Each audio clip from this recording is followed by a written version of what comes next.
वज़ीर आज़म शहबाज शरीफ ने सऊदी अरब के शहर रियाद में होने वाली आलमी इक़्तिसादी फ़ोरम के ख़ुसूसी इजलास के अख्तामी सेशन से खिताब का आगाज़ गज़ा की सूरत हाल से किया। शहबाज शरीफ ने कहा कि गज़ा में मुस्तकिल अमन के बग़ैर दुनिया में अमन कायम नहीं हो सकता। I want to make it very clear that the world will not be in peace unless there is permanent peace in Gaza. I'm telling you very frankly, and we are all feeling the heat.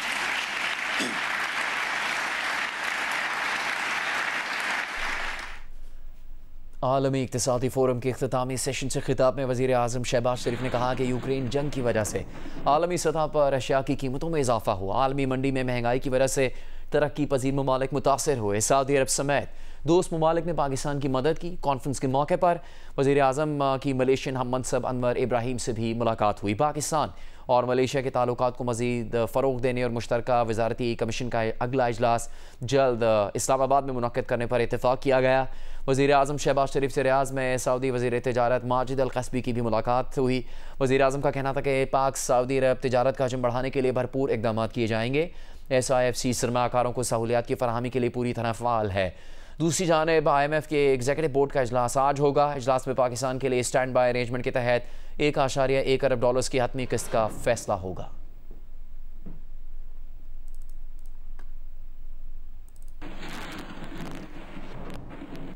अमरीका से बड़ी खबर आई है कि अमरीकी intelligence agencies के मुताबिक अमरीकी शहरी और सिख रहनुमा गुरपतवंत सिंह बन्नू के कत्ल की मंजूरी भारतीय एजेंसी रॉ के उस वक्त के सरबराह समित गोयल ने दी थी।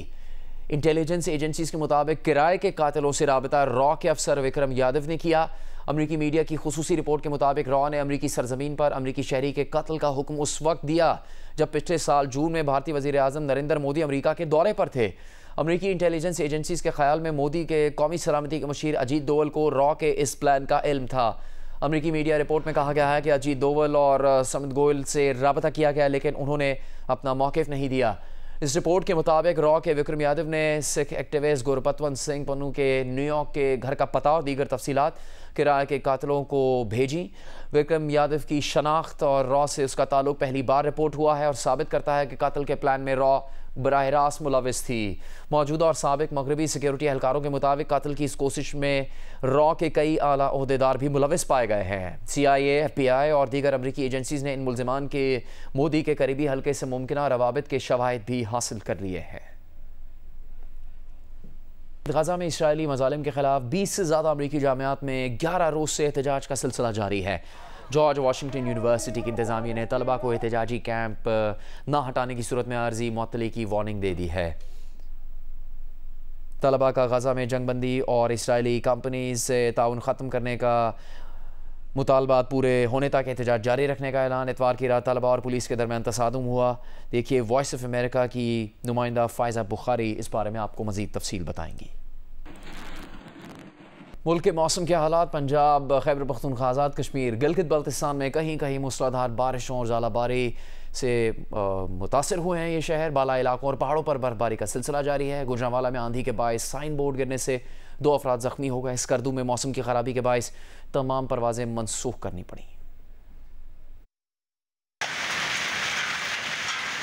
गुजरात शहर और गिरदुनवा में मूसलाधार बारिश और बाज़ इलाकों में जालाबारी हुई। भलवाल के इलाके मियानी में भी मूसलाधार बारिशों और जालाबारी से नशेबी इलाके ज़ेरे-आब आ गए। गुजरांवाला, सियालकोट, जहलम, मंडी बहाउद्दीन, हाफिजाबाद समेत पंजाब के दीगर शहरों में भी बारिश हुई। मानसहरा के मैदानी इलाकों में वक्फे वक्फे से बारिश और पहाड़ी इलाकों में बर्फबारी का सिलसिला जारी है। नारान में अब तक 6 इंच जबकि कागान के पहाड़ों पर 3 इंच तक बर्फ पड़ चुकी है। तोरघर में बारिश और लैंडस्लाइडिंग से मुतादिद राब्ता सड़कें बंद हैं। अपर कोहिस्तान में लैंडस्लाइडिंग से कई मुकामात पर बंद शाहरा कराकरम को ताहाल खोला नहीं जा सका। एबटाबाद और अतराफ में शदीद बारिशों से नदी नालों में तुगयानी है। बालाई गलियात और छांगला गली में बर्फबारी हुई। करक, बनू, मैंगोरा, मालाकंड में बारिश का सिलसिला वक्फे वक्फे से जारी है। शुमाली वज़ीरिस्तान की तहसील गुलाम खान में यालाबारी जबकि तहसील बरमल के मुख्तलिफ इलाकों में बर्फबारी हुई। गिलगित बल्तिस्तान में बारिशों और बर्फबारी का सिलसिला जारी है। बालाई इलाकों में बर्फबारी के बायस ट्रैकिंग के लिए आए गैर मुल्की सयाह नशेबी इलाकों में वापस आ गए। अस्तौर में बारिश और बर्फबारी से निजाम जिंदगी मफलूज है। लैंडस्लाइडिंग के बायस शाहराह कराकरम गोनर फार्म गनलू के मुकाम पर बंद है। आजाद कश्मीर भर में तेज बारिशों और बालाई इलाकों में बर्फबारी जारी है। धीरकोट में लैंडस्लाइडिंग के बायस आजाद कश्मीर और पाकिस्तान को मिलाने वाला टाइन पुल बंद है, जबकि शाहराह मनहासा और कोहाला धीरकोट बाग रोड भी मुतासिर है। मरी के इलाके लियोट में बारिशों के बाद चट्टान सरक गई। चट्टान आबादी पर गिरने से जानी और माली नुकसान का खदशा है। इलाका ने हंगामी रेस्क्यू ऑपरेशन का मुतालबा किया है। हम इसी हवाले से बात करेंगे जंग ग्रुप के सीनियर सहाफ़ी अंसार अब्बासी साहब से। अंसार अब्बासी साहब, आपका तो ताल्लुक भी मरी से है, किस जगह पर यह सूरत हाल पैदा हुई है और इंतज़ामिया को इल्म है इस तरह के हंगामी हालात का? देखें, ये हमारे गांव अलियोट में ये मसला भी हुआ है और ये जो काफ़ी बड़ा रॉक है जो कि सिरक गया है और इसके बारे में सिविल एडमिनिस्ट्रेशन को भी इन्फॉर्म कर दिया गया था, फिर मिलिट्री अथॉरिटीज़ को भी। अभी थोड़ी देर पहले रेस्क्यू 1122 के लोग तो आगे थे, लेकिन अभी थोड़ी देर पहले जो है वो मिलिट्री के जो इंजीनियर्स हैं वो एक टीम उनकी आ चुकी है। लेकिन चूंकि आपको पता है कि बारिश की वजह से सारी जगह नर्म है, तो अब देखना ये है कि किस तरह से वो इस जो बहुत बड़ा रॉक है इसको रोक पाएंगे कि नहीं, वरना अदरवाइज अगर कोशिश करेंगे कि अगर रात को रुकता है तो चूंकि इसको ब्लास्ट करना पड़ेगा और ये जो ब्लास्टिंग का जो ऑपरेशन होगा वो सुबह ही हो सकता है, इस तरह की बात बताई जा रही है। लेकिन अदरवाइज अगर खुदा ना खास्ता ये यहाँ से सिरक गया और चला गया तो इसके नीचे बहुत ढलवान है और फिर जाहिर है बहुत से घर भी हैं, किस डायरेक्शन के ऊपर जा सकता है ये किसी को पता नहीं। और चूंकि आप इसकी अगर शेप देखें तो अभी जो नजर आ रही है वो शेप भी इस किस्म की है कि अगर इसने रोल करना शुरू कर दिया तो डैमेज किसी भी किस्म का हो सकता है। लेकिन जितने भी नीचे घर हैं उनको ज़ाहिर वार्निंग ऑलरेडी दे दी गई थी, वो खाली करवा लिए गए हैं। तो एक तो अहम बात यह है कि जी लोगों की जान को बचाया जाए और फिर लोगों के माल को बचाया जाए और अल्लाह करे कि ये जो मसला है इसी स्टेज के ऊपर इसका कोई इलाज निकल आए। जी, बहुत शुक्रिया अंसार अब्बासी साहब।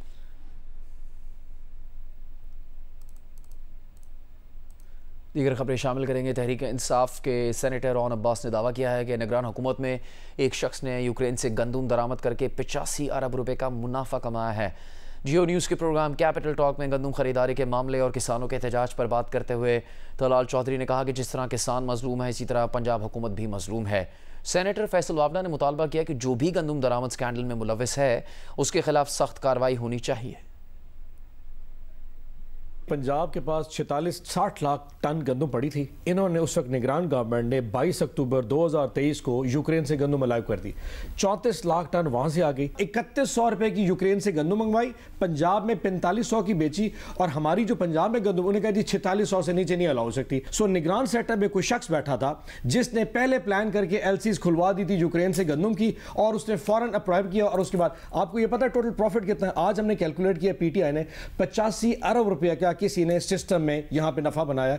$1 बिलियन 85 अरब रुपए का प्रॉफिट। ऑलरेडी प्राइम मिनिस्टर इसकी इंक्वायरी का कह चुके हैं और पंजाब हुकूमत तो जैसे किसान विक्टिम है वैसे पंजाब हुकूमत भी विक्टिम है। हमारे कबीले के लोग इस किस्म की एक्टिविटी में, इस कबीले की बेहतरीन चीज़ है कि जब इस कबीले में चीज़ सामने आ जाए तो धड़ से सर अलग करते हुए भी देर नहीं लगती। तो अगर कोई इस पे मौजूद है सख्त से सख्त कार्रवाई हो, वो कार्रवाई हो जो आम आदमी पे ना हो, उससे डबल हो।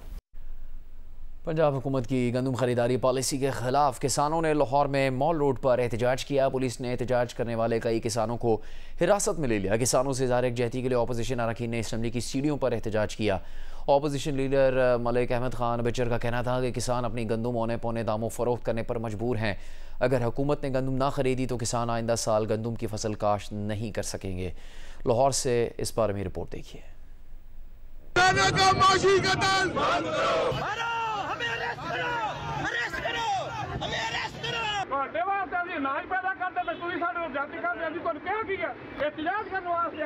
पंजाब हुकूमत की गंदम खरीदारी पॉलिसी के खिलाफ किसान तंजीमों ने लाहौर में पंजाब असम्बली के सामने एहतजाज की कॉल दे रखी थी। किसान अपने मुतालबात के हक में जब माल रोड पहुंचे तो पुलिस ने मुतअद्दिद किसानों समेत किसान तंजीमों के कुछ अहदेदारों को भी हिरासत में ले लिया। पुलिस राय के मुताबिक मजमूई तौर पर एहतजाज करने वाले 25 अफराद को हिरासत में लिया गया। गिरफ्तारी के वक्त एक किसान अपने 2 बच्चों को भी साथ ले गया। मीडिया से गुफ्तगू में किसानों का कहना था कि हुकूमत उन्हें उनका हक देने के बजाय फस्तायत पर उतर आई है। गवर्नमेंट वाले भी हमारे ये हम पे तरस करें और हमारी गंदम हम ही इनको सेल कर रहे हैं और हम क्या कह रहे हैं। जो आपने हमें महंगे बीज दिए थे, महंगी खादें दी थी, महंगी बिजली दी थी, वो हम कहते हैं कि जो आपने रेट नोटिफाई किया प्लीज़ हमसे वो उठा लें ताकि हमारे बच्चों की पढ़ाई, हमारे बच्चों का मुस्तकबिल वो महफूज हो जाए और आपके बच्चों का मुस्तकबिल।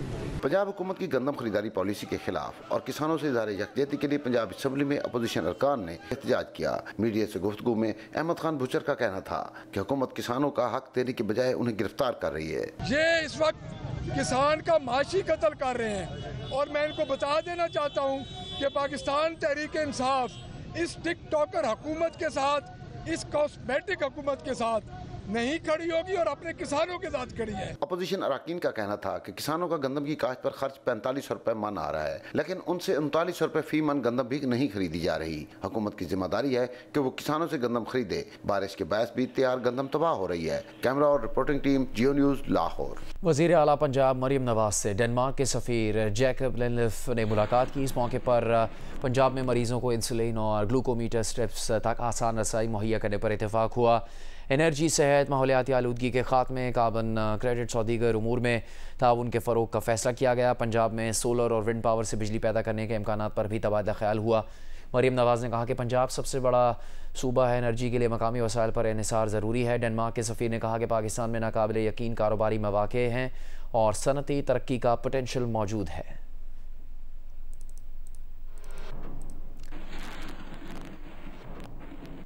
मुख्तलिफ क्रिकेट सीरीज़ के टिकट्स की फ़रोख्त में बेज़ाब्तगियों पर FIA ने PCB के अमले से तफ्तीश शुरू कर दी है। ज़राए FIA के मुताबिक chief operating officer Salman Naseer के मातहत काम करने वाली एक खातून और दीगर 2 मुलाजमीन को पूछगिछ के लिए FIA दफ्तर तलब किया गया। FIA ने टिकट फ़रोख्त करने वाली निजी कंपनीज़ और PCB के मुआहदों की छानबीन शुरू कर दी है। FIA ज़राए के मुताबिक टिकट्स की फ़रोख्त कीमत में जारी किए गए चेक्स का जायज़ा लिया जा रहा है। स्टेट बैंक के मॉनेटरी पॉलिसी कमेटी ने अपने फैसले में आलमी इजलास की कीमत, जियो पोलिटिकल सूरत हाल, मुल्की बजट ज़रूरियात पर तबादला ख्याल के बाद पॉलिसी रेट 22% पर बरकरार रखने का फैसला किया है।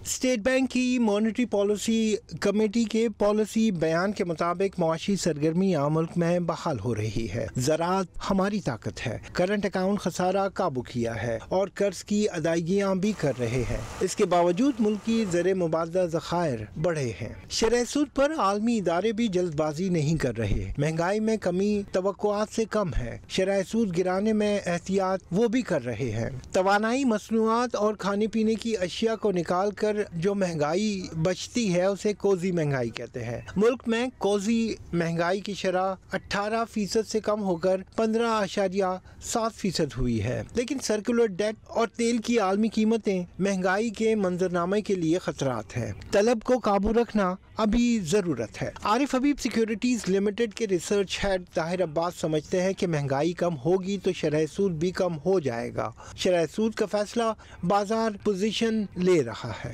JS ग्लोबल के सैयद हुसैन हैदर शरह सूद में 1% कमी की तवक्कुआत लगाए बैठे थे। कहते हैं कि 1% कमी से 304 अरब रुपए की लिक्विडिटी बाजार में आ जाएगी। सऊदी सरमायाकारी पर भी तवज्जो है। 7 GCC ममालिक से भी लिक्विडिटी आएगी। लेकिन स्टेट बैंक की मॉनेटरी पॉलिसी कमेटी का मानना है कि शरह सूद और हकीकी शरह सूद का फ़र्क मुस्बत रखने की मौजूदा पॉलिसी जारी रखने में दानिशमंदी है। इसीलिए शरह सूद को 22% पर बरकरार रखा गया है। रियाज एंडी, जियो न्यूज़, कराची।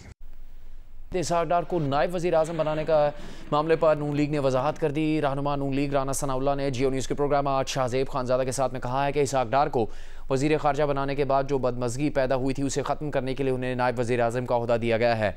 राना सनाउल्लाह ने मज़ीद कहा कि खुद उन्हें वज़ारत देने का मामला अब नवाज शरीफ के पास है, वो इस पर जो चाहें फ़ैसला करें। प्रोग्राम में गुफ्तगू करते हुए उन्होंने मज़ीद कहा कि PTI अगर कल सुबह अपनी अक्सरियत साबित करे तो अपनी हुकूमत बना सकती है।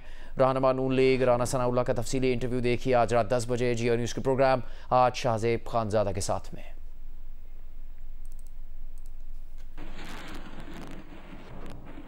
कराची में आज रवा मौसम का गर्म दिन रहा। पारा 39.5 डिग्री तक जा पहुंचा। महकमा मौसमियात का कहना है कि गर्मी की मौजूदा शिद्दत कराची में अगले 3 से 4 रोज़ तक बरकरार रह सकती है। इम्कान है मंगल को कराची का दर्जा हरारत 40 डिग्री सेंटीग्रेड तक जा सकता है। माहिरीन ने शहरियों को गैर ज़रूरी तौर पर घरों से ना निकलने और पानी का इस्तेमाल बढ़ाने का मशवरा दिया है।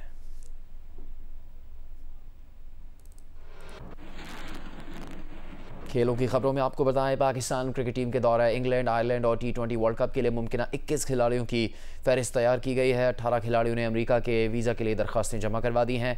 स्क्वाड में इरफान खान, आजम खान, उस्मान खान, आगा सलमान और हारिस रऊफ भी शामिल हैं। T20 वर्ल्ड कप और इससे पहले कौमी टीम की आयरलैंड और इंग्लैंड के खिलाफ T20 सीरीज के लिए कौमी सिलेक्शन कमेटी ने 21 रुकनी स्क्वाड तरतीब दे दिया। खिलाड़ियों के अमेरिका के वीजे के लिए अप्लाई कर दिया गया।